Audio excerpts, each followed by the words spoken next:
शायर ने अच्छा कहा, बड़ी देर कर दी मेहरबा आते आते।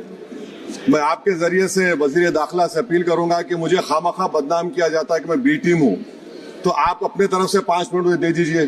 कुछ तो दिया नहीं आप तक, तो वक्त दे दीजिए अपना खाली बोलने के लिए, ताकि मैं आपके खिलाफ बोल सकूं, ताकि इल्जाम हमेशा के लिए सही या झूठ साबित हो जाए। तो सर, हमारे देश में सेपरेशन ऑफ पावर्स है, लेजिस्लेचर इंडिपेंडेंट है एग्जीक्यूटिव जुडिशरी से, मगर हम ये देख रहे हैं कि एग्जीक्यूटिव बार बार लेजिस्लेचर पर कब्जा करते जा रहा है और 40 साल के बाद इस तरह का एक मोशन आया है। तो एग्जीक्यूटिव को चाहिए कि वो मुहासबा करें कि आखिर क्या वजह है। We have a marauding executive sir which wants to overpower and take over the legislature and reduce it to cipher.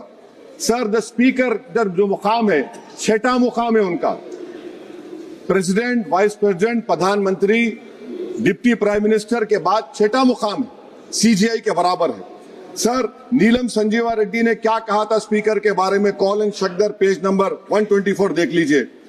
The first duty of the speaker to enable the house to function and not shut it out.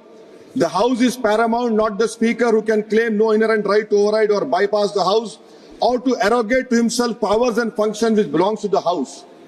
यही नीलम संजीवा रेड्डी थे, उस chair पर बैठने के बाद उन्हें Congress party से इस्तीफा दिया। यही नीलम संजीवा रेड्डी थे जिनके दौर में बैठे स्पीकर अपोजिशन ने कभी वॉकआउट नहीं किया। ये स्पीकर होता है सर।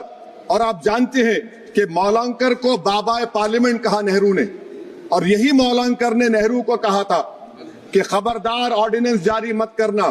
यही मौलांकर ने कहा था कि पार्लियामेंट को अगर कामयाब होना है तो एग्जीक्यूटिव से उसको आजाद रहना पड़ेगा। हकीकत यह है कि आज के दौर में उसके बरक्स काम हो रहा है, आजादी कम होते जा रही है लेजिस्लेचर की। नेहरू ने क्या कहा था मैं नहीं कहना चाह रहा लंबा चौड़ा।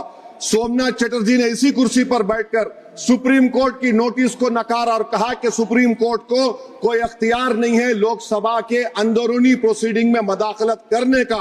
सोमनाथ ने कहा था आर्टिकल 105, 122। सर, यह बहुत से लोग नहीं जानते, 1962 में मरीराम बागरी एमपी थे हिसार के। कौन थे ये शख्स जिसको नेहरू ने कहा इज वेरी ट्रबलसम? कौन था मरीराम बागरी जिसको 7 दिन के लिए डिसरप्शन पर सस्पेंड कर दिया गया, 30 दिन के लिए स्पीकर ने बैन कर दिया।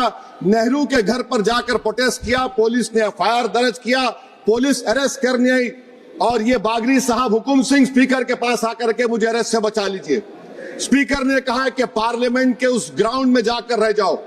बागरी साहब ने टेंट लगाया वहां पर, अरेस्ट नहीं कर सकी पुलिस। 65